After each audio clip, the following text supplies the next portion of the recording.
Now, there's much more to Steve, and I can't cover his extensive CV in full because there's quite a lot to be said. Steve, I think you have a bachelor degree in mathematics and physics, no? That's right. And Absolutely. So Steve is a very smart man. And there's much more to Steve, and I can't cover his extensive CV. Something is happening here. All right. Okay, Steve. As I said, I consider you to be a conduit of culture, and I want to welcome you to OPIT. So I want to ask all students to please open up their microphones and give a warm applause to Steve. Can we do that, please? Thank you. Thank you very much for being here.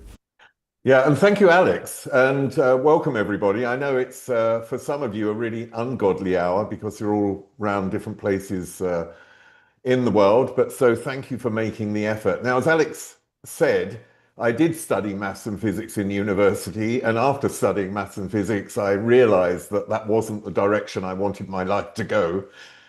So I followed what was really two loves of my childhood, music and television. And it took me a long time to get a job. In fact, nearly every job that I got, I was fired, or not really fired, but I wasn't called again to do something. So they were, I was making features for radio. So I fell, in a sense, I fell upwards. And eventually I got a job at MTV as a news presenter in 1987, which is probably long before most of you were born. And within a few years, MTV was broadcasting to 31 countries around Europe and beyond. Now, at MTV, I was a host for 7 years, and the last few as a news editor. And that was all based in London. And as Alex said, I've run a music channel in Germany. I set up another in Luxembourg, wrote a couple of books, developed TV formats. Actually, the one that got a rose d'or was a quiz show, which ran in Holland, Spain, and was piloted in South Korea. The South Korean version was brilliant, but they didn't take it up, which is a real shame. I produced a documentary on Arte, and I was co-writer on a pilot of a TV series that's been shown on Amazon and Netflix.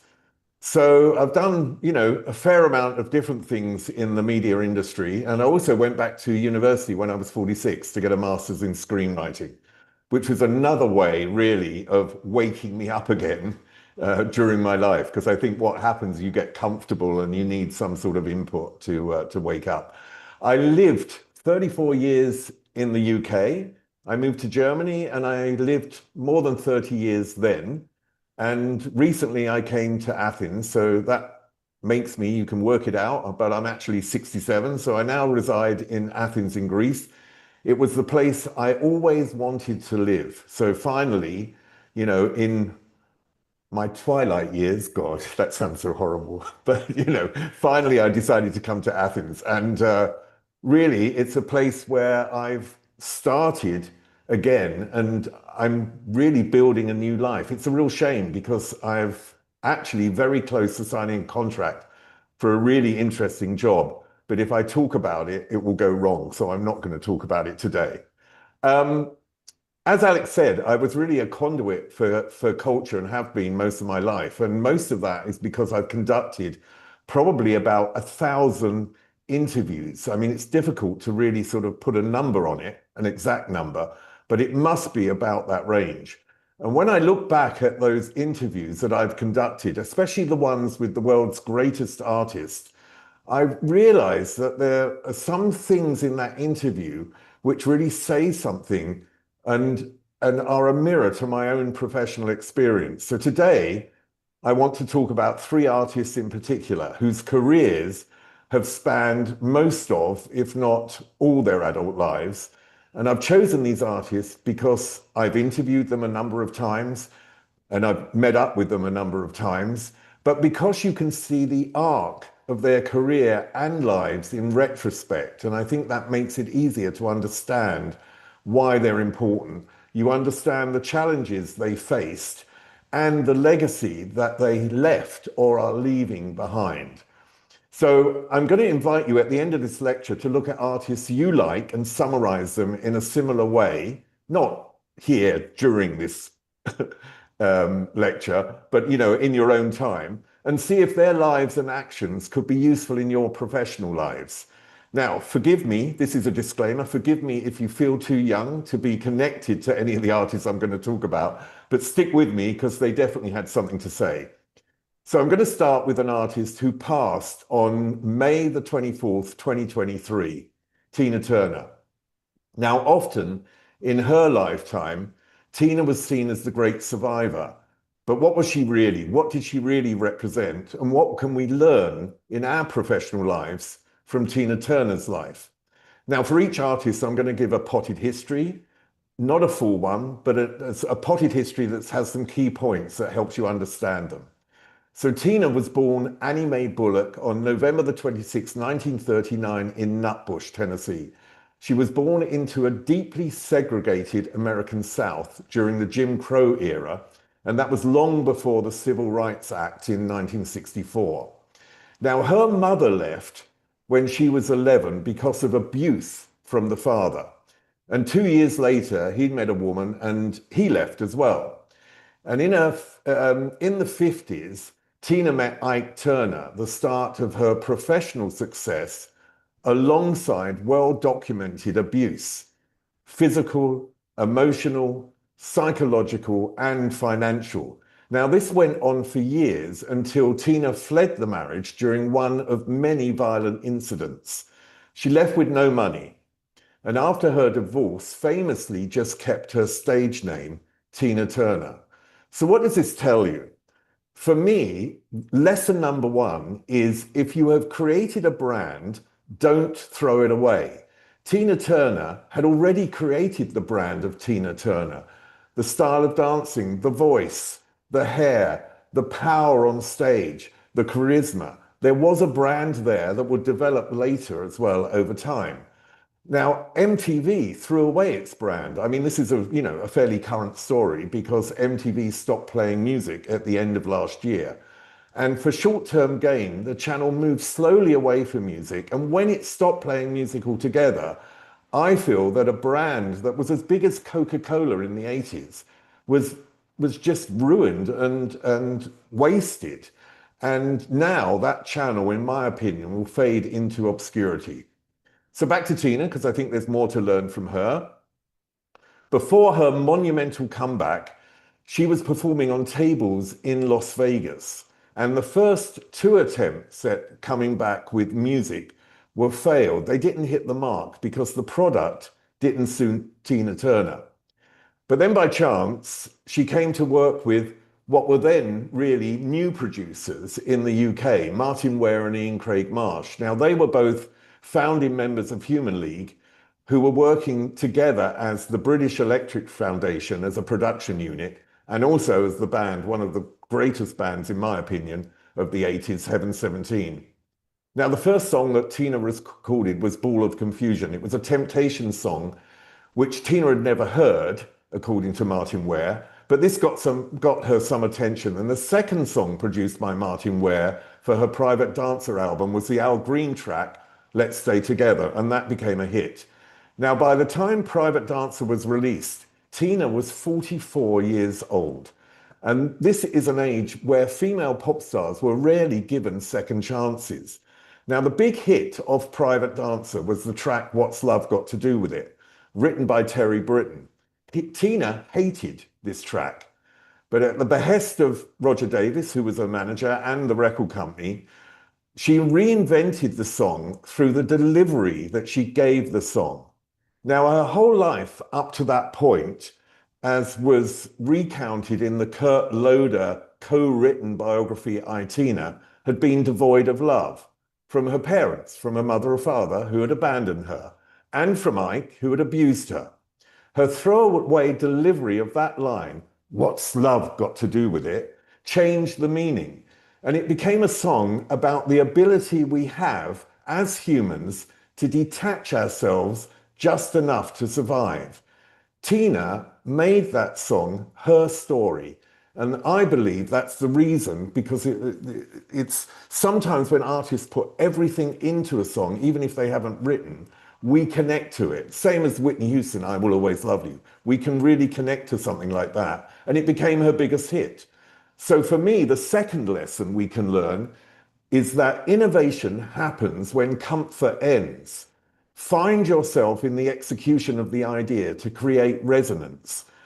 Bowie really explained this well. He always talked about when you walk into the ocean, there's a moment where your feet are no longer connected to the ground, but you're not swimming, you're not comfortable. And this is the moment of being out of your comfort zone and where innovation can start. And he said that if you want to create, you've got to be in that moment.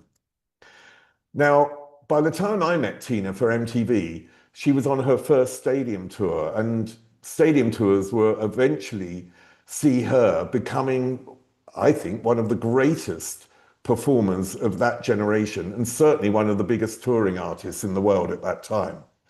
Now, she was already at this stage a multi-Grammy winning artist, and she was a symbol, as we've said, a symbol of resilience. But that day that I saw her in concert was really fascinating because there were 40,000 people in the audience, but every single one of us, I believed, felt that Tina had the ability to connect to us on a personal level. And if you look at Taylor Swift, the songs that she writes, this is for the audience of Taylor Swift. If you look at Taylor Swift, the songs that she writes reflect the lives of the audience as well as hers, because they're autobiographical. And the audience have grown with Taylor Swift. And I think, in a sense, that's why she's so popular, and that's why she can connect on an individual level to the audience. Now, I interviewed Tina over the next decade. It was about 12 times, I think, and she would connect to me on a personal level through empathy, interest, and also she didn't fear really showing, I don't know if it's really human failings, but she wouldn't fear being able to say that she couldn't answer a question. So if I asked her a question about a particular track, she would sometimes shout out to her manager, "Hey, Rog, what's that track about?" And then he would tell her, and then she would tell the story. Now, of course, because this was, in a sense, a sort of frailty or failing, for me, I found it incredibly enduring. And because Tina was interested in me on a personal level, it elicited loyalty. And I was someone at that stage that could definitely give her airtime on a channel that would have been incredibly important for her. So in a way, there was a payback for Tina from the way that she was to myself. Now, one interview, which I think is the most interesting for me, happened in 1996 in Paris. And I was at one of the lowest points of my life. I'd lost a job. I felt that I'd lost a career. I felt like I would never come back from that nothing else was going to happen. And I was suffering from this victimhood. And this victimhood sort of ensues when you're in a terrible work environment. But I hadn't accepted my role in my own downfall, as it were. And I asked her a question. It was a very simple question about where she was in her life and where she is today in comparison to that time. And she told me that life doesn't end at 40 or 50, and that there always can be a change. And then she directed to me, looked me in the eyes and said, "Do you understand what I'm saying?" And I really felt it was for me. And I believe in to this day, and Tina was very personal with me. So she was giving me a message. And so for me, Tina's arc is really from this, terrible childhood of being left by a mother and father and abuse at the hands of Ike Turner. And it wasn't just about survival in the end, it became about triumph. She triumphed over everything. And I think the lesson that I need to say now, lesson number 3, is that there is no age where you cannot achieve your dream. And always hold that with you, because everyone will have a career that has its ups and downs, and there will come a point where you feel like, oh God, it's over, but it's never over.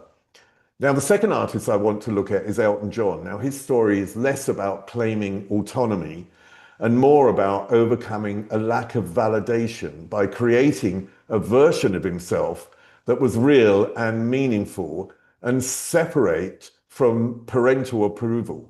Now, he grew up, Reginald Kenneth Dwight, in 1947, 20 years before homosexuality was decriminalized in Britain. He grew up in a suburban London home in a household marked by emotional distance. His father clearly lacked any warmth, rarely approved of his son, and I find this really fascinating. His vision for Elton was that he wanted him to be an accountant, and he disapproved even of Elton's shoes as a child because he wore hush puppies. And if you don't know what hush puppies are, look them up. They're probably about the most conservative shoe you could get during that era. For Elton, music was a refuge, a way of getting attention, and of course, later, validation that he didn't get in his childhood. Now, many artists that I've interviewed have seen music as a refuge, and Elton has said himself that he would retreat into his bedroom when his parents argued and play music, creating a world for himself. Now, creating worlds is definitely a survival mechanism and is extremely common. You know, I did it when I was young. My parents would argue, and that's what I would do. Now, one of the fascinating things for me about Elton is the fact that he doesn't write the lyrics. As we know, Bernie Taupin, not every lyric, but practically every lyric has been written by Bernie Taupin. And there have been American-infused lyrics. They're about cowboys, outlaws, drifters, and small-town dreamers. But Elton was able to become the emotional translator of these words and able to inhabit those worlds. So he was the outsider singing about belonging. And if you think about many gay people of his generation, he had to navigate this internalized shame and a search for identity. So that sort of fits together in terms of what he did. And later for Elton, the added spotlight of fame, it fueled a period of excess and addiction. Now, I interviewed about Elton about 10 times, but the first one took place in '88, and the last one, I think, was 1995. And there's an arc in these interviews, because the first one, he was still in an addictive cycle, and publicly fighting his demons. And the trigger for Elton to get his life together came from his friendship with a teenage American boy who had become a national hero, or a national symbol, really, of the AIDS crisis in the 1980s. He'd been expelled from school for having haemophilia that he contracted HIV through a blood transfusion. Now, Elton credited Ryan White, who died at 18 years of age on April the 8th, 1990, with inspiring him to take AIDS advocacy seriously and to address his own alcohol and substance abuse. I mean, Elton then worked on himself. So Elton realized he couldn't continue living in denial while the crisis demanded attention. So for me, there are a number of lessons to learn from Elton. I think one is important for all of us. The lack of validation can become fuel. If you don't get validation in your childhood, it often is the fuel for your career. That sounds on one side tough, and on one side it's great. And if you recognize that, you must know that at one point you're going to have to deal with your past, and you're going to have to deal with that lack of validation. But it can have a positive side as well. The other one that I think is really important is that partnership can be a stronger solution. Elton, I mean, he was a terrible lyric writer. I mean, the stuff that he wrote at the beginning was really bad. He knew that. And Bernie was brilliant. So working together, they were much stronger than either of them on their own. So maybe, if you want to learn a craft that isn't your forte, maybe the idea is not to learn that craft, but find someone who can excel in that area and complement your talent. Now, by the time I did my last interview, Elton had sorted himself out. He was a completely changed character. And he learned that fame wasn't just for self-indulgence, but it could leverage power and have a positive impact. And I think it was Elton's AIDS Foundation, which he founded in 1992, which helped him transcend not only music, but victimhood. He'd been the child who performed to get love. He'd been a performer to escape from himself. And finally, he leveraged fame not for himself, but for the greater good. he went from a chart-topping artist to a sort of cultural statesman. So lesson 6 for me is purpose beyond self. Probably not something you need at the start of your career, but Elton shifted from performer to statesperson, proving that those that endure often attach themselves to something greater. Now, the Elton I knew, and I really loved interviewing Elton, was always Elton. He was never restrained. You know, he just said what he wanted to say. He had a wicked sense of humor.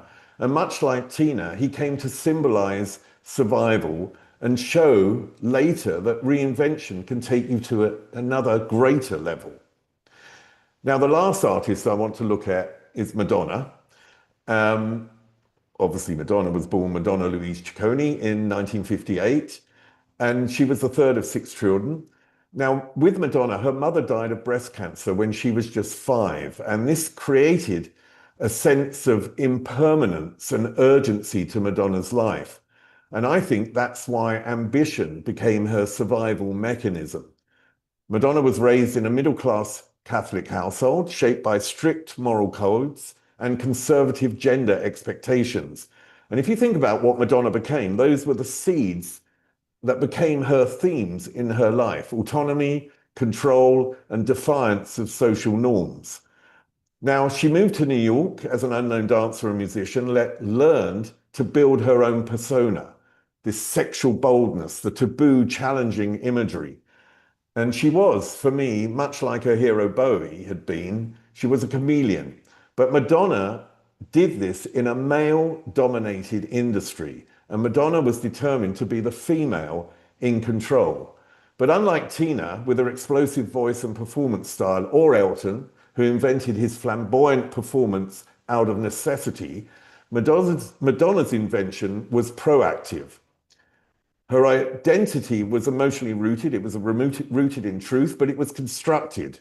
She knew how performative this could be and how it could be used to gain control and visibility. So for me, this gives a lesson about identity. Identity in public life is not something you wait to discover, to find out how other people perceive you.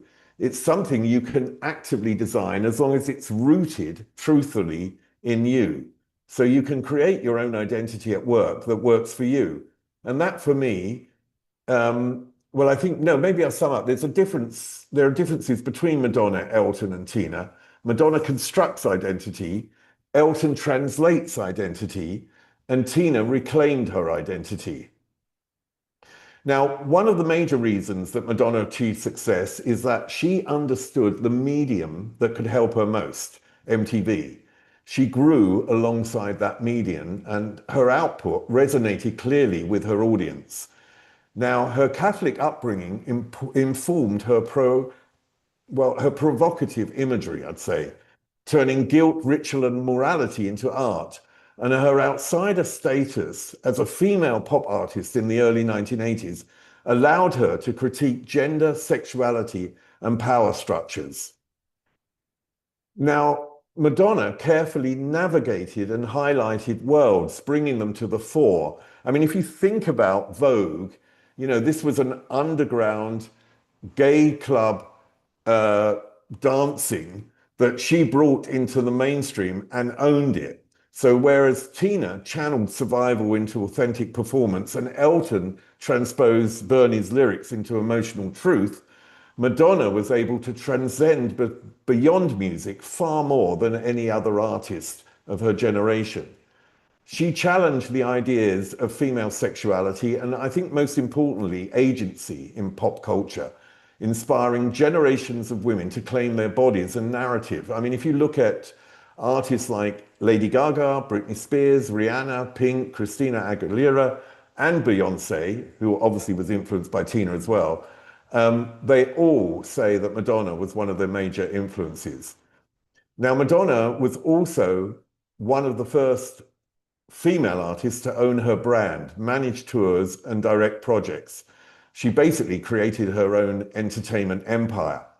And I think through her unwavering support of LGBTQ plus rights, she leveraged her fame for social visibility. And the fact that she's still around I think this is a fascinating point because today she's not only a template for autonomy, self-definition, and cultural influence, she's a beacon against ageism in an industry which is completely ageist.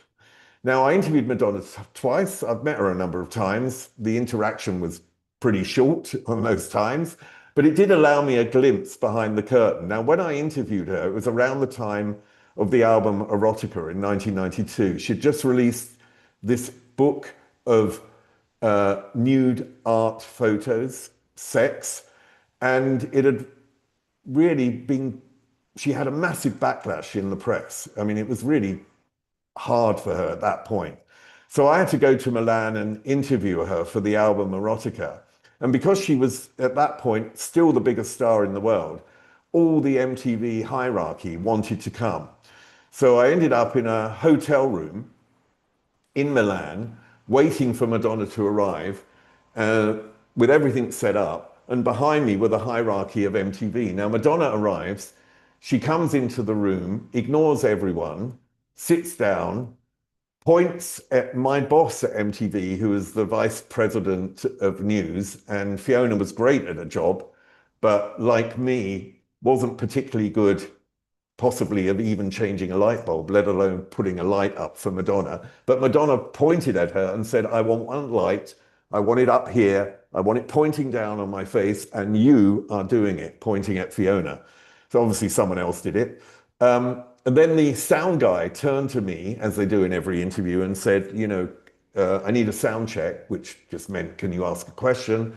And obviously the first thing you ask is, oh, how's your day going? Because you don't want to ask a question that's in the interview.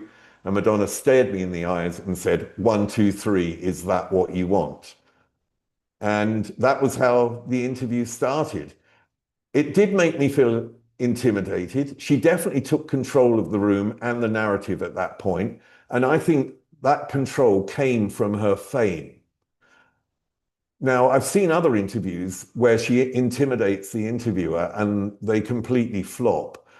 But for me, I upped my game. It was a moment which said to me, oh, right, now you've got to fight. Now this has got to work. So you really have to fight for what you want. During the interview, she would even say to me, why are you asking that question? What's behind it? You know, I mean, it's a valid point, really. If it's a tough question, maybe it's also to gain time. But she's confrontational, but she's always in control. By the end of the interview, though, I'd interpreted this, and it was a sort of difficult ride, this interview, but I'd interpreted her action as dislike, and I also felt some dislike for her, which wasn't really real, but it was something that came up in me during the interview. But at the end, I did say to her, you know, okay, my boyfriend's waiting outside the door. Would you do me a favor? Would you go and would you say hello to him? Gave her his name. She goes out the door and does this sort of Madonna meets Marilyn Monroe, blows him a kiss, and he nearly faints. So, you know, she was friendly and she was very nice. But for me, Madonna sets boundaries and she understands how celebrity can quietly change the emotional rules of an interaction. And it's a way for her to maintain control. And this is control in a world where much control is constantly taken away from you. And it's very unusual for an artist to be able to control that narrative. I mean, when you do an interview, you can control the interview from being the interviewee as well as from being the interviewer. There's always a battle there, and Madonna can really control the situation. And I think that workplaces function in much the same way. You know, status changes conversations. Power shapes tone. People protect their roles, their authority, their identity. And they do that without realizing it. So I've got 3 lessons from Madonna. So number 8 is control the environment. So in a professional context, you can set conditions that allow you to operate at your best. And that is a form of strategic leadership, I think. The second one was the one that I had to do. And I learned that from Madonna, and I've had to do that since, is you raise your game. And her presence really it created this implicit challenge. And when someone demonstrates mastery, it invites others to perform at a higher level. And the 10th lesson is about boundaries and selective engagement. She chose when to be personable, and she chose when to withhold attention. In workplaces, this translates to knowing when to invest attention and when to let processes or roles speak for themselves. You know, the best people in a meeting are often the ones that hardly say a word, but the words they say have the biggest impact. And it is always the ones, and this is a perfect description of me back then, the ones that have got verbal diarrhea, that talk, you know, the biggest pile of shit during the meeting, who don't really say a lot, but they feel like they have to present themselves. And in some ways, I think that Madonna's actions, her need to control the narrative, are maybe what it costs to be untouchable, to be Madonna. So I want to summarize all these three artists because they've left a huge legacy, not only in their impact of their artistic expression, but also because they influenced so many in their wake. Tina Turner as the triumphal one, she conquered as a rock star in what was mainly a white-dominated genre. She excelled as a woman at 44 years of age, despite the ageism that is still prevalent in the industry. And she eventually became, as she was often referred to, as the queen of rock and roll. She showed that a life that had started with dependency on others could be reclaimed, not for fame's sake, but for its message of autonomy. Tina didn't just sing, she commanded the stage. She showed us all that you can reinvent yourself and that neither age nor gender are limits, and that survival is not a weakness. Because if you can reframe trauma, and she had a lot of trauma in her life, if you can detach from that idea of victimhood, you can triumph.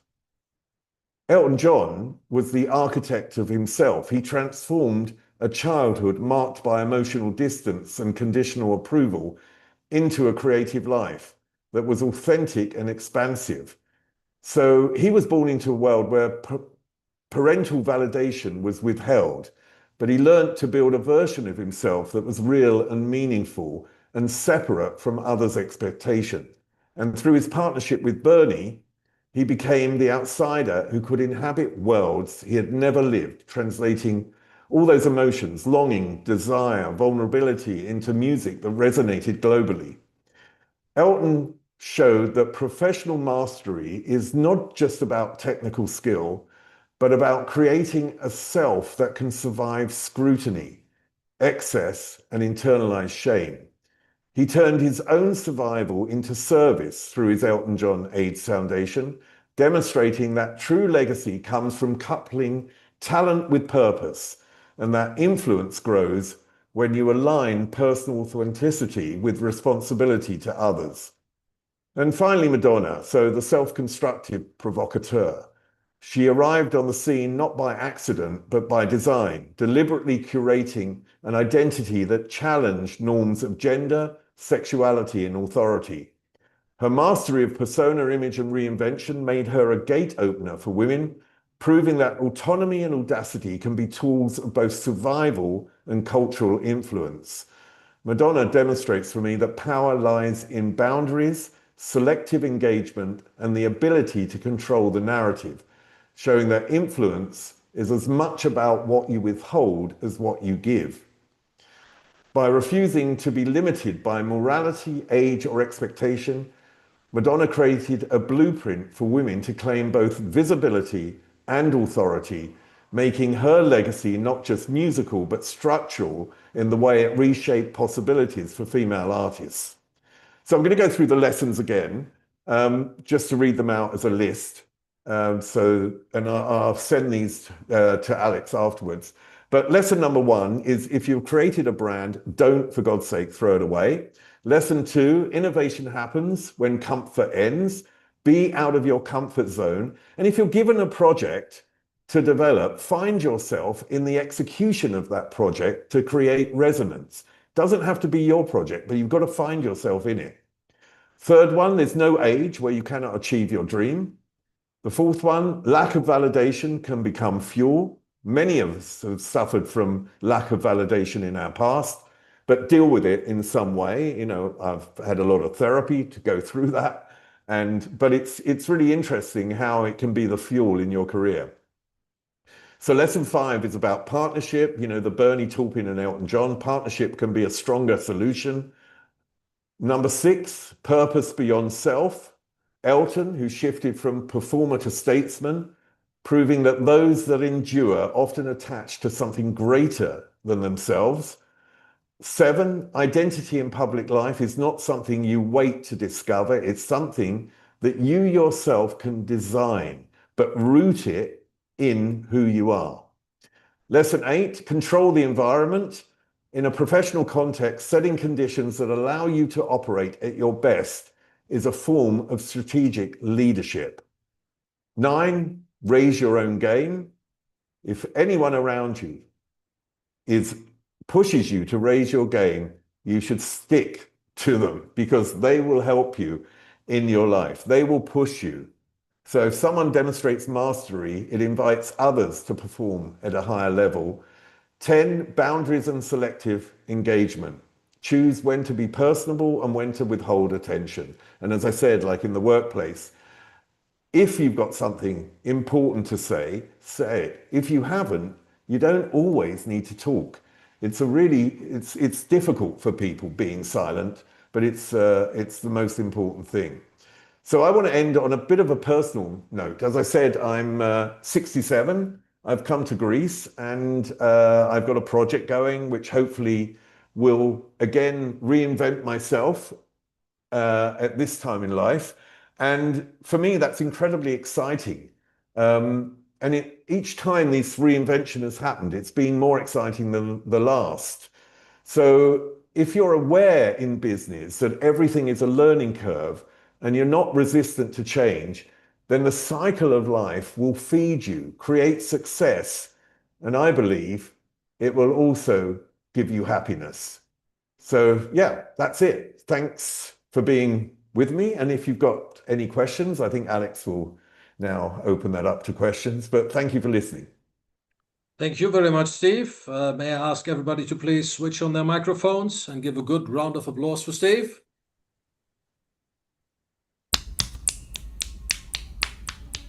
Thank you, Steve. That was truly amazing. Thank you. Thank you so much. May I open the room to all the participants and ask the questions and have an open debate? So don't hold back. You know, it's a few of us here. Madeline, Aurora, Elliot, Pierluigi, Shivangi. Go ahead. Ask your questions and let's have an open discussion. Okay? Don't worry about bouncing ideas back and forth. That's what we want. Who wants to start? Okay, Luigi, go ahead. Okay, so Luigi. hi, Steve. Thank you so much for sharing your time and for these incredible insights with us today. It's been really privileged to hear from you, and I think you answer a lot of questions that I prepared before in your speech, but I want to go with a question. Could you tell us about, you already have it, but could you tell us about any unexpected moments during an interview that weren't planned at all? Well, I think there are always unexpected moments. For me, something I learned very early on in an interview is that silence is a massive tool within an interview situation as an interviewer. And silence is something that everyone fears. And this is the point in a meeting that I mentioned as well, that people need to feel a void. If they don't hear anything going on, they will speak and they will often say something that is irrelevant and not that important, because we're all embarrassed at those moments. We all think, oh God, I've got to show myself here. I've got to say something. During an interview, when you're talking to someone, you mustn't be afraid just to shut down, not speak, and wait for them, because they might respond with a 20-second answer, which is very surface level. not giving anything new away. And if you just sit there and you just nod and you wait and you're calm, they will then go deeper because they feel uncomfortable. So then they have to add something. And that's when you find the gems, let's call it. I mean, I've never looked for dirt in an interview, but I want to know who the person is. So I want to go deeper into their psyche and deeper into their past. And often people aren't ready to talk about it, but if you're silent for a while, they will open up. And of course, silence on their part is very uncomfortable for the interviewer as well. If they suddenly stop speaking and then look at you and nod, they're basically saying, ask another question. But if you nod back, it becomes a sort of a little battle. And sometimes it can be fun when you turn it into a game. I mean, when I really discovered that, and the first time was with Cher. And Cher will give you a soundbite, this classic sort of 20 to 30 second soundbite, which has a beginning, middle, and end, perfect to use on television. But then she just goes like she's throwing a ball at you and to say, I want another question. And I remember doing that interview. It's one of the first interviews I did. So I wasn't fully prepared for Cher, this massive star at the time and still today, obviously. But after that interview, it was really funny because I watched it and I realized what she was doing was what I needed to do. I needed to be a mirror to what she was doing. So if there is unexpected, it's really about who gives you some more information to improve the quality of your work. And you have to be perceptive to that. You have to be perceptive to things. You can meet people or do an interview where they might not be very nice people at that moment. I'm not saying that they're not nice people generally, but you meet someone in an interview, they might be stressed, having a bad day, and they will take it out on you, or they can take it out on you. But you can learn from that as well. You can learn that actually it is important to try and be engaging with a person, to leave them with a good feeling so you can go back again. Thank you very much. See, I did the thing at the end. I went quiet and then you spoke. Okay. No, I was joking. Sorry. Thank you. Yeah, so thank you very much first for coming here and giving us your time. It's really appreciated. But so it's kind of related. So this discussion made me think about another question. So when you prepare an interview, do you have different scenario depending on how the person who is being interviewed is going to react? So are you preparing like many scenario? No, I don't. I prepare one. Elliot, isn't it? Yeah, Elliot. Yeah. So basically, I do at least a day of research, and because I'm interviewing mainly music artists, so I have to refresh myself. My memory is pretty good, but to do an interview with someone, you just have to delve into their life and career and listen to their music and to try and find some themes. I think that's the key thing. Find some recurring themes in their life. Certainly, if they've written their own music, you will find that in their lyrics. You will find that their childhood is an amazing, really sort of mixture of things that have influenced their whole life. It's always from the childhood. I think everyone is so affected from their childhood, and sometimes we don't know it. And it's something, I think it's something that we really recognize as we get older, that our childhood has had a massive impact on our life in every way.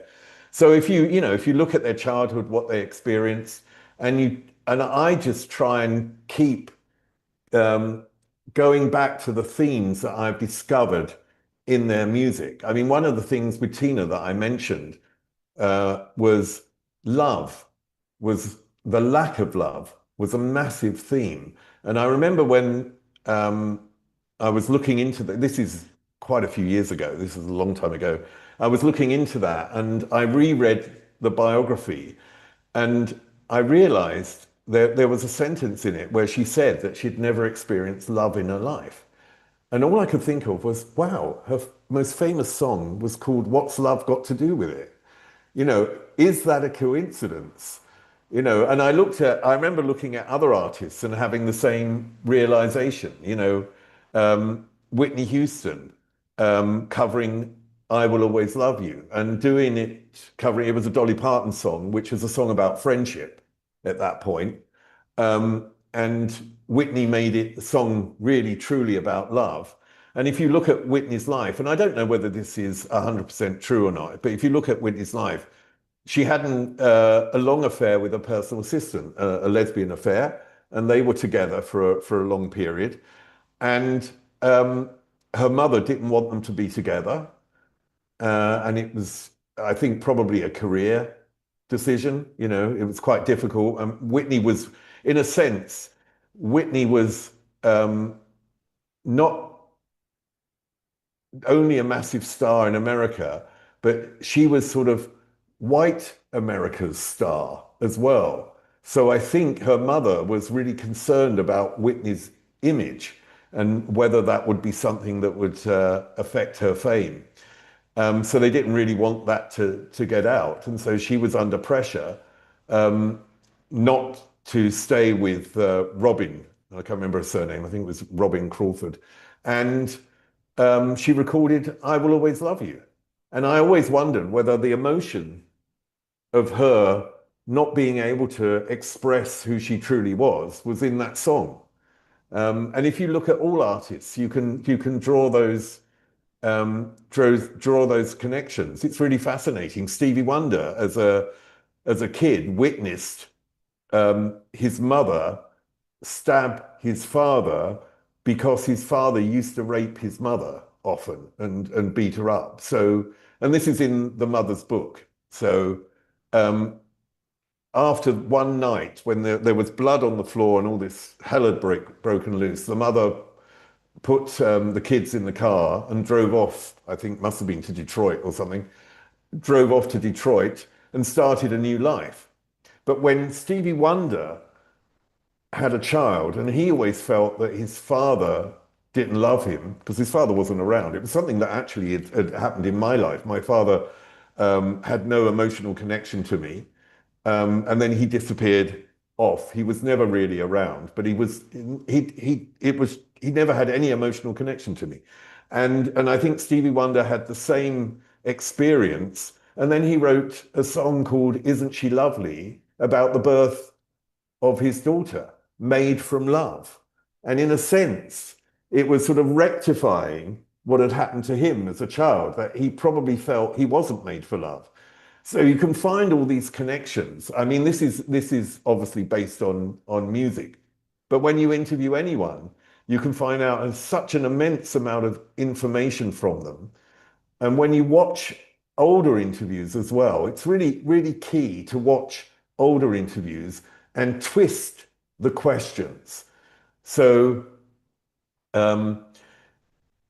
you can always take a question that sounds quite boring and turn it into something interesting. Just twist the whole concept of the question around. And I think the main thing, though, is to look at themes. Look at themes in their life and how important they are and why they're in there.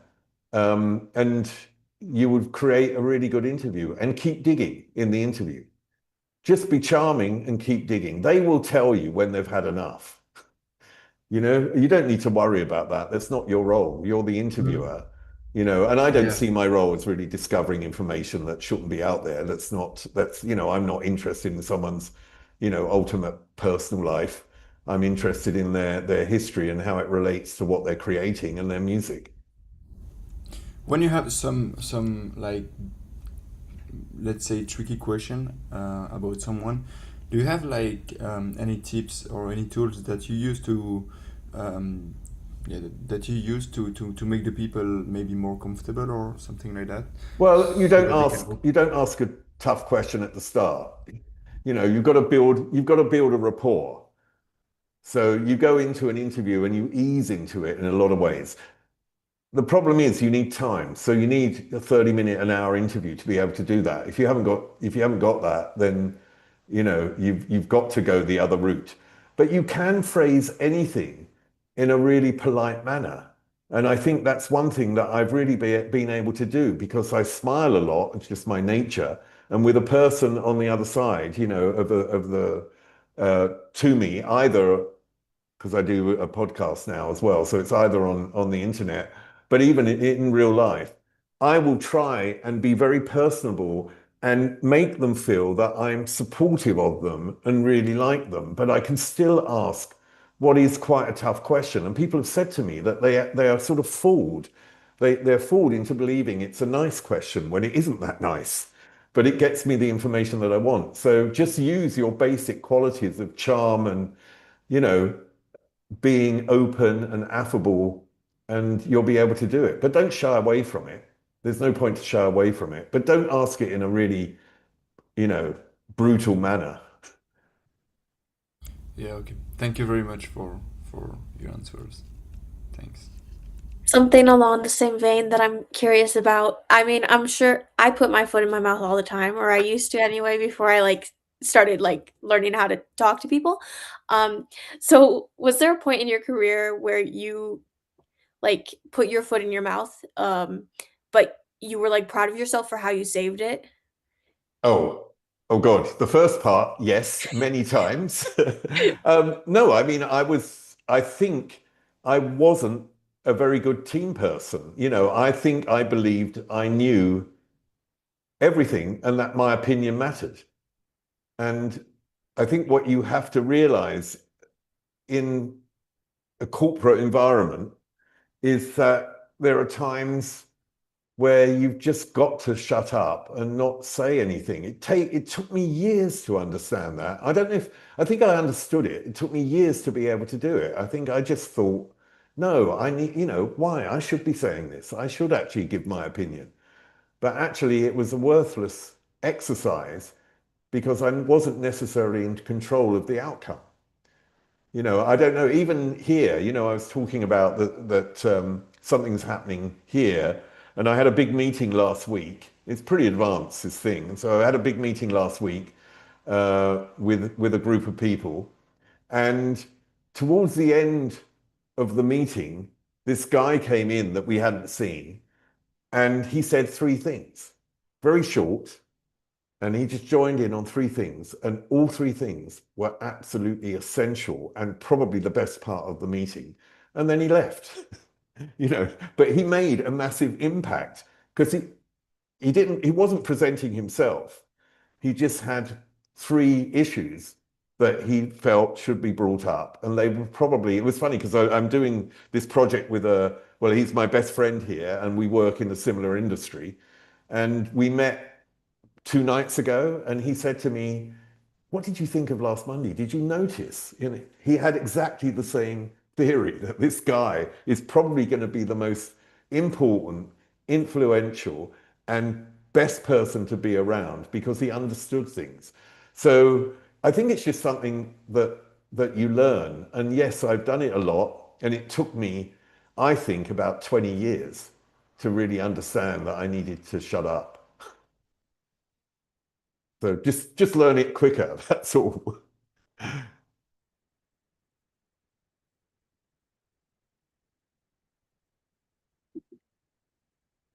I have another question Oh yeah, great. if nobody else has a question on the same topic, because I feel like we really got you on this one topic. Uh, what was your favorite era to do your work in?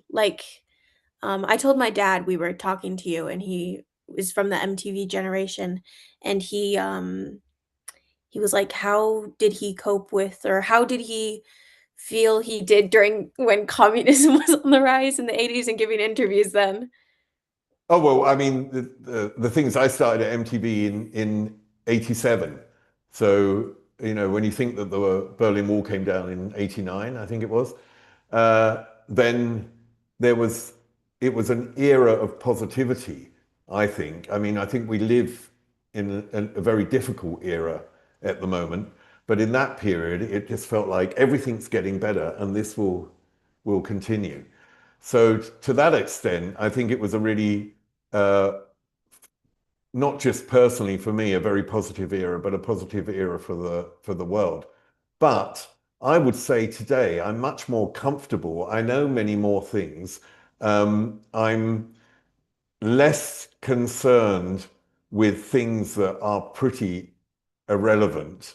You know, at the time, you know, it's like everybody. I mean, I was on camera, I was perpetually concerned that I didn't look good. I have a lisp, you know, which I have. And I don't look like, you know, I remember my mum used to say to me, I don't understand why you don't work on radio, which didn't really feed my ego.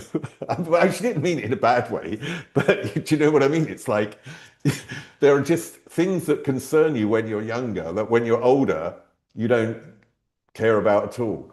And I think also it's this legacy building idea. The older you get, the more you want to do, which leaves something of interest, however small that might be. And you know, I mean, that is really the project that I'm working on. So I hope that comes to fruition. So you just have different priorities, but learn along the way. I mean, everything is a learning experience. Don't be scared of making mistakes. I mean, everyone makes mistakes. It's if you don't learn from the mistakes, that will be the problem.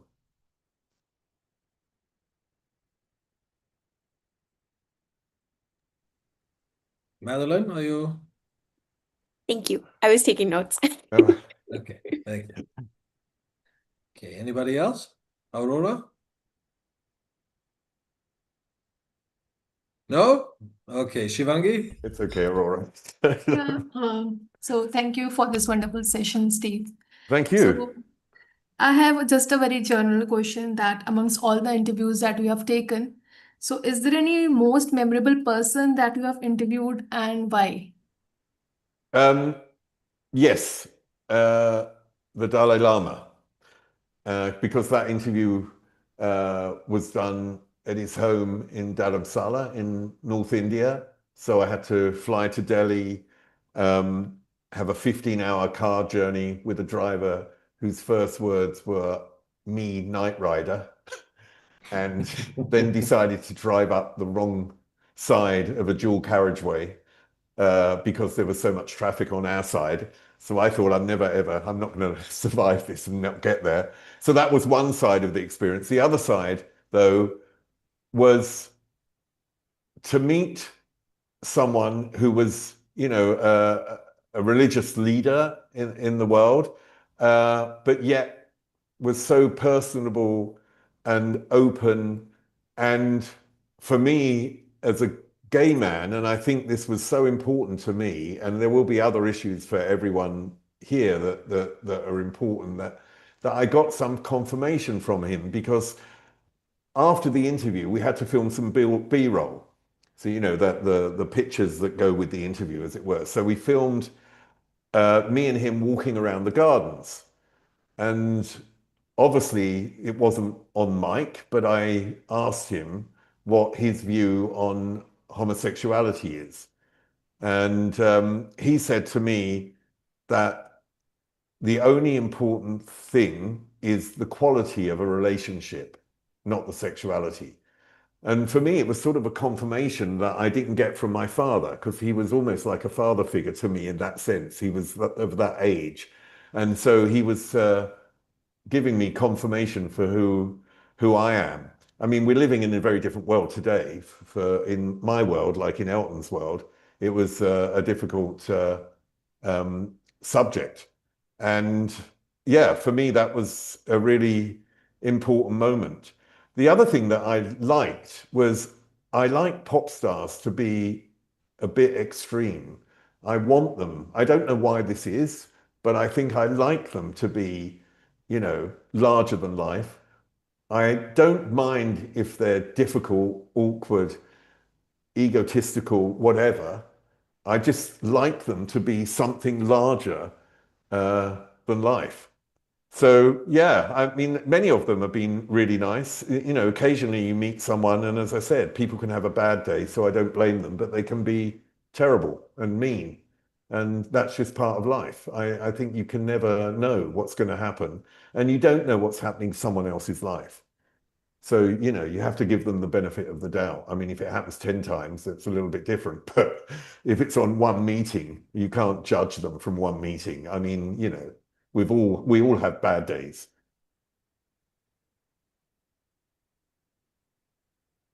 Okay, Shivangi, any more questions? Thank you. Thank you for the answer. Yeah, it's appreciated. Thank you. We have another question that came in from Mick. Mick, Oh, yeah. unfortunately, can't be with us today. Looking after his kids, Mick. Exactly. So what I'm going to do is I'm going to paste the question into the chat and I'll read it, and you Okay. can read it also. It would have also been interesting to ask Steve about how he thinks interaction, conversations, interviewing people have changed over the years. With social media's constant online presence and endless amount of data you can find on people, I feel the role of an interviewer, narrator, host is more about vibe and personality, and to a lesser extent, a presenter of information, which also touches on how we interact both in business and leisure settings. Hope that makes sense. That makes complete sense. And I think that is particularly true. I think I'm from an era, definitely, where there was more meat on the subject. Do you know what I mean? It was like, you know, you go deeper, you were more interested. I mean, it's to do with the, you know, I mean, I death scroll at night sometimes. You know, I'm trying to put my phone away now because it's, you know, like you're just getting 1 minute pieces of information, and it's ridiculous. And I'm trying to get away from that. But I do agree there is a point there. I think that will turn again at some point. I think people, maybe it's a hope, but I do think that will turn, and that people will want more and more in-depth information. And, you know, to a certain extent, it's out there. I mean, there are a million podcasts out there that do give you in-depth interviews and in-depth analysis and stories that are very valuable that we didn't have before. So I don't think it's, you know, I think it's a bit of a generalization, but I think the major problem is social media, in terms of, you know, scrolling and just seeing things for a minute or so on and so forth. But, you know, I mean that as well. I mean, you know, it's something that you have to understand. I mean, the thing I'll be doing will be on a number of different mediums, and we will also have to have moments that we can use for social media. So you always have to incorporate it today. So the interview in that sense has changed because there are moments that you're going to need to be able to promote and push what you've done, which is different to before. Good. Thank you. Thank you, Steve. Another question. You've been a TV presenter, you've been an author, you've written books, you've written scripts, you've been producing. You worked on all kinds of different TV formats. That's very broad in a way. How does that all fit together? Oh, I think it really fits together. I mean, I think there's a lot of me in everything I do. When I interview someone, I mean, okay, I've had 8 years of therapy, all different types of therapy. I know myself extremely well. I know my failings. I know sort of, you know, it's not a massive dark side, but, you know, everyone has dark sides and so on. I know myself. I know what triggered me in my life. I know about the relationship between myself and my father, and how that was a fundamental key to who I am and to a lot of pain in my life, a lot of difficulty in my life. So if we talk about writing scripts and giving interviews, you know, everything you write is part of you, that you are in it. It may be thematically, you're not a character in it. You're not writing your story necessarily, but you're in it. Simply, okay, one book I wrote was a biography, so I'm definitely in that. The other book was about the pain of pop stars and how we hear it in their music, and why it connects to us, which is a similar theme. The interviews I do are a lot about childhood, a lot about the life of the person, and I quite often use a technique in an interview where I will open up about myself, where I will say something. So, for example, if I know someone has got a history with their father that they haven't really talked about, but it's obvious from every interview I've looked at or read that there's something more to that relationship that they haven't exposed, then I will tell the story of my father not wanting a third child, staying with my mother because it was an era that they stayed together, but having nothing to do with me, which was, the thing that affected me most in my life. So when I open up about that and tell the person that, they will open up to me. It's a technique, but it's honest. It has to be honest, otherwise it won't work. And so they will tell me stuff. I mean, I've interviewed people where at one point I've said, look, I don't know how I can ask you this, but was there abuse in your childhood? Because they've sort of hinted at something, but not said it. And one person I interviewed said, actually, I've realized recently that something happened in my childhood, but I'm not ready to talk about it. And I said, okay, no, we won't talk about it, and then moved on. But it just shows you that you can, the more you dig and the more you open up and the more you give of yourself to a person, the more they will give back. So I think within interviews, within writing, whatever it is, scripts, books, you're definitely giving a lot of yourself. And I think the other thing that connects is I'm definitely rooted also in some form of entertainment. I'm not sure what it is exactly.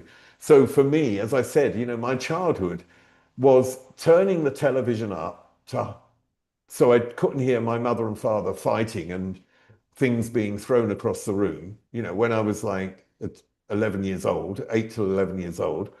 And it was going to my room and playing music really loudly and creating a world for myself. So when you look at those two influences, what I said at the beginning, I think everything in a sense relates to both those things. It's hardly anything out of there. I think it's all connected. Yes.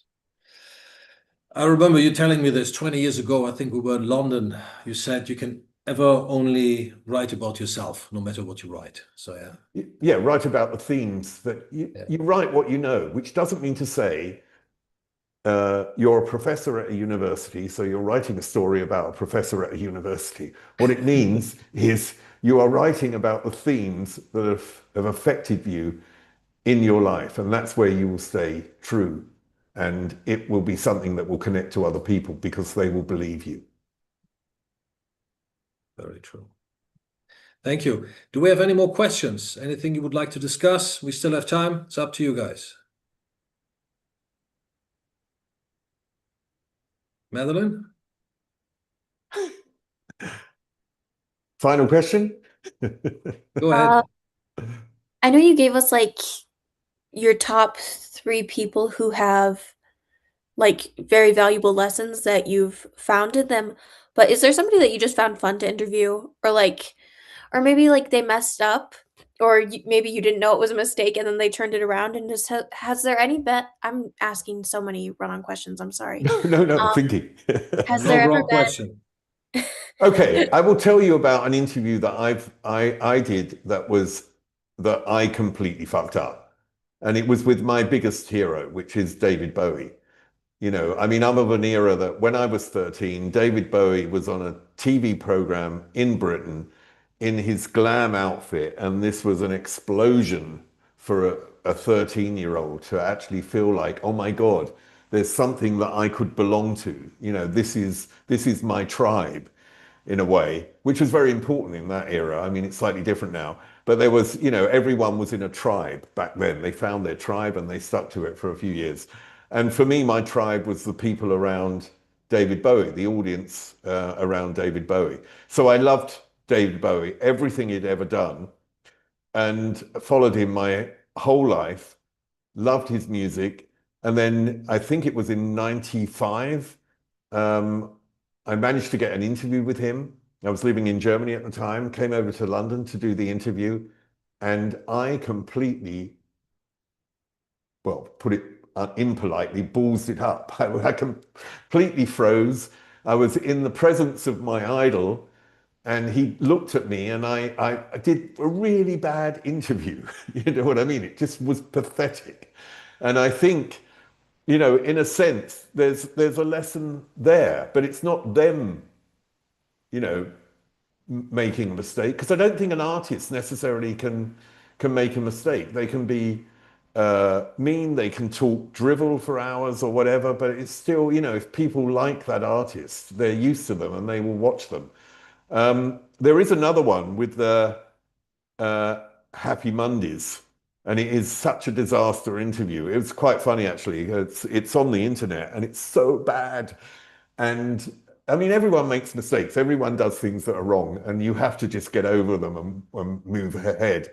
But they were, I don't know if you know the Happy Mondays. They were a band in the 90s. They took loads of drugs, and they were always a little bit difficult in interviews and not really present, you could say.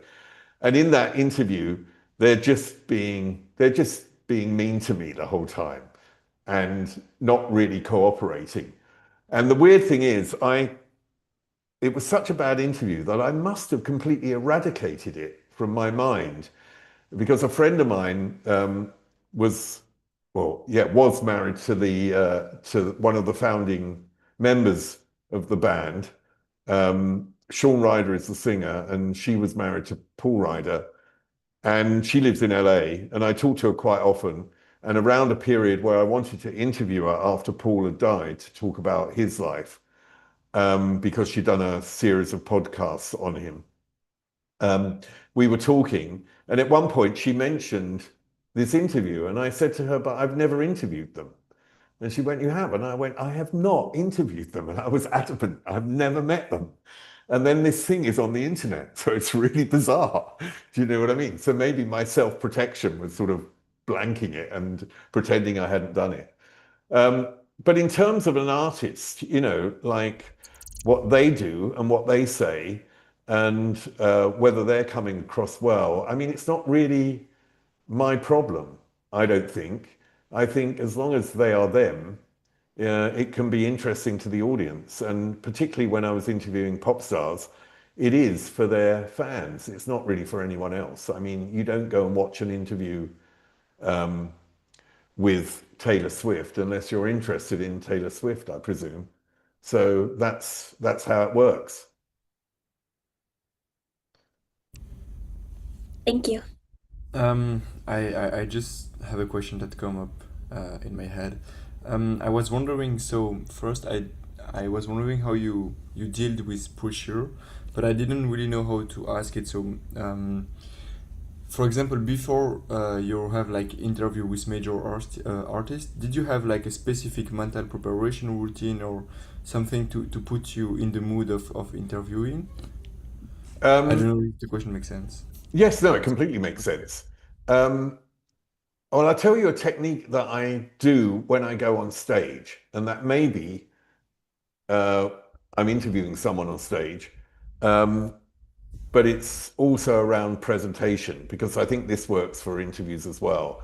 And it is a heart breathing technique. And if you look it up on the net, it's about feeling that you're breathing through your heart, and it completely calms you down. It's amazing. And it will give you 10, 20 seconds of calmness at the beginning. And so you get over that initial phase, because in any situation, if you're presenting on stage, it's really to get out the first sentence and then you're okay. If you're interviewing someone, it's to get out the first question that makes sense and you haven't completely, you know, made a mess of it.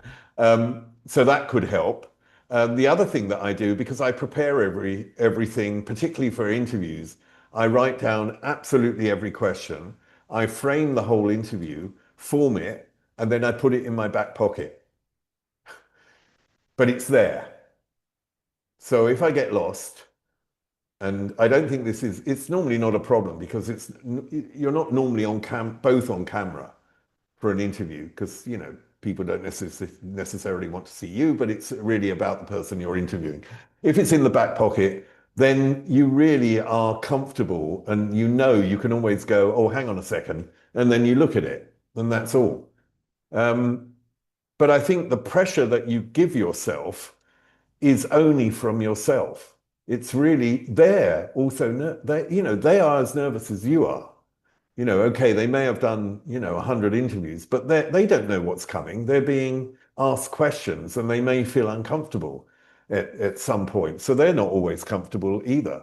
I think just go in and realize that you're dealing with a human being who has the same failings, you know, the same mindset that you have, and just go in, break the ice and be calm. And you'll be okay. And once the first couple of questions are out of the way, listen. It's the key.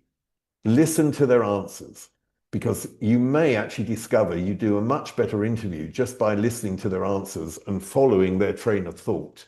You may uncover much more, you know. And sometimes people will take you down a path they want to and not down the path you want to. Sometimes that can be better and sometimes that can be worse. They might be covering up for something.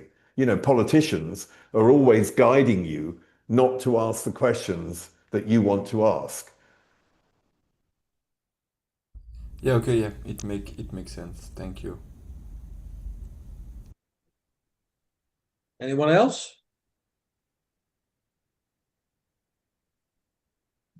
Madeline, go ahead. You mentioned that you have a husband. If it's not too Oh no, I don't personal. have a husband. Oh, No, I've had a number of boyfriends. okay. Well, what was it like? I mean, if it's not too personal, what was it like? Were you out when you first started hosting or Yeah, interviewing? actually, it's a really terrible story because I was out to all my friends and to my family, but in the 80s, you were sort of out and in, as it were. So at work, it wasn't a normal thing to be out immediately. And I remember MTV found out, this is 1987, MTV supposedly being this sort of right on liberal company. It wasn't at the beginning. They called me into this meeting, am I allowed to be gay on MTV? And I said to them, but I don't say, hi, I'm Steve Blame, I'm gay and here's the news, do I? You know what I mean? It's just a fact of life. So what's the problem? Now, nothing against Americans, but Americans at that point were much more conservative than we are in Europe. And they were concerned about marketing. They were concerned about money, and that having an openly gay presenter might be a problem. And interestingly, in the meeting, they had a woman called Christine Gorham, who was the head of press at MTV, an Austrian woman. And she suddenly realized this was going in the wrong direction. I mean, I didn't know her well at that point. I'd only been at work 2 days. And she said, everyone on television in Europe is gay, everyone. And it was really quite funny. And the Americans just went, oh, really? And she said, yes, everyone. Very definite. And so they said, oh, okay then. And then I went back to work. And as I left the room, she winked at me. So I knew. And the weird thing is, years later, really about 20 years later, we had contact and I thanked her for that moment. And she said, I could see that they were going to fire you. And I just couldn't believe it. So I just made it up. So it was a problem. They tried to fire me about 10 times. And then they found out I was successful, you know, that I was popular in terms of ratings. So then they came to me and said, we want you to present a gay music show. And I said, well, what's gay music? You know, surely there's only music. I don't really understand this. And I said, no, I'm not going to do it. I'm not going to ghettoize music. You know, what am I going to play? I Will Survive for 10 hours. I'm not going to do that. So um, it was a difficult period, but I don't blame MTV, and I don't blame anyone that worked at MTV. It was a different world, and I think that's all you can say about it. You know, it was just a different world. Thank you so much. See, difficult question, Elliot. You can ask anything in an interview. No one's going to care. I mean, I just asked a tough question. No interviewing experience if you couldn't tell. Yeah, exactly. Well done. Anyone else? Elliot, no? Pure Luigi, one more? No? Aurora, we haven't heard from you today. Come on. Don't make it too pressurized, Alex. Okay, I won't. That's a difficult one. If you haven't got a question in your head and then you're pressurized, that's really Okay. tough. So, Steve, thank you so much. It was truly amazing, as it always is with you. Thank you. Thank you. Thank you. And tell us, where can we find out more about you? I understand you have a podcast. Maybe you can tell us about your podcast and where we can find it and where we can subscribe to it. And Yeah, maybe I have you a can tell us about your podcast. books and your projects that you're doing right now, whatever you want to put in the spotlight as this is going up Oh, on the internet. yeah. Well, as I said, I mean, I'm working on this project at the moment, and the contract, we are told that the contract will be finalized this week or next week. So uh, as soon as that's done, I will send you the information about that because I think it will be really interesting, and that Thank will you. be I'll share it with the something really class. cool. In terms of the podcast, I mean, it really is something just that is my heart. It's something that I love to do. It's not something that is financially really that viable, to be honest, but I just love interviewing people. So it's popthehistorymakers.com. It's a YouTube podcast, but I've got a website, popthehistorymakers.com, all one word. So you can find it there. And on YouTube, you can subscribe if you want to. I've started interviewing people. I had a long break, about 4 months. I mean, there are periods where you just think, oh God, I can't do another interview this week. Fed up. But I'm back on and enjoying it, which is really good. And in terms of the books, I mean, you know, it's weird. I wrote a biography in 2010. And when you write a biography, you put to bed your life. Oh, It's almost like clearing the theme. It's really interesting because the theme for the book started that I wanted to interview everyone I felt didn't like me in my life. That was what I wanted to do. And of course, when I interviewed people, it turned out that it was my perception quite often that they didn't like me. There was a few people that refused because they really didn't like me. And one person who felt that her career had been badly affected by me, but it's a little bit untrue, really.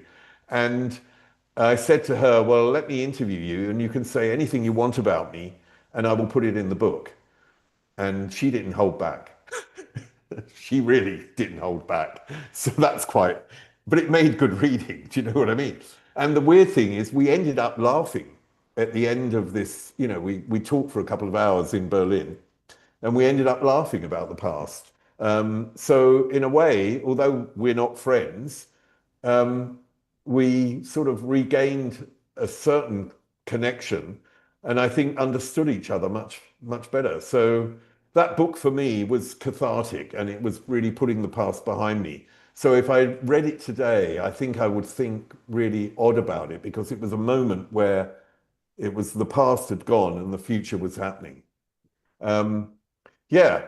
So apart from that, on Netflix, there's a series called Cape Town, and I co-wrote the first episode. I don't think it's brilliant at all, but it's, you know, I'm quite proud that I did something like that. My other writing, I've written a lot of screenplays. I'm in the process of writing one at the moment. I'm continually writing screenplays. It's a hell of a hard career to get to break in. I mean, it's a nightmare, but I love doing it, and it's something again that feeds me, so it's important. Yeah, and I still create formats, but I think go to the podcast. You'll see my interview technique, Elliot, at least, and how I try and, you know, uncover people's past. Sometimes it works, sometimes it doesn't. I mean, men are more resistant than women. I think that's really, really interesting, because women have the ability to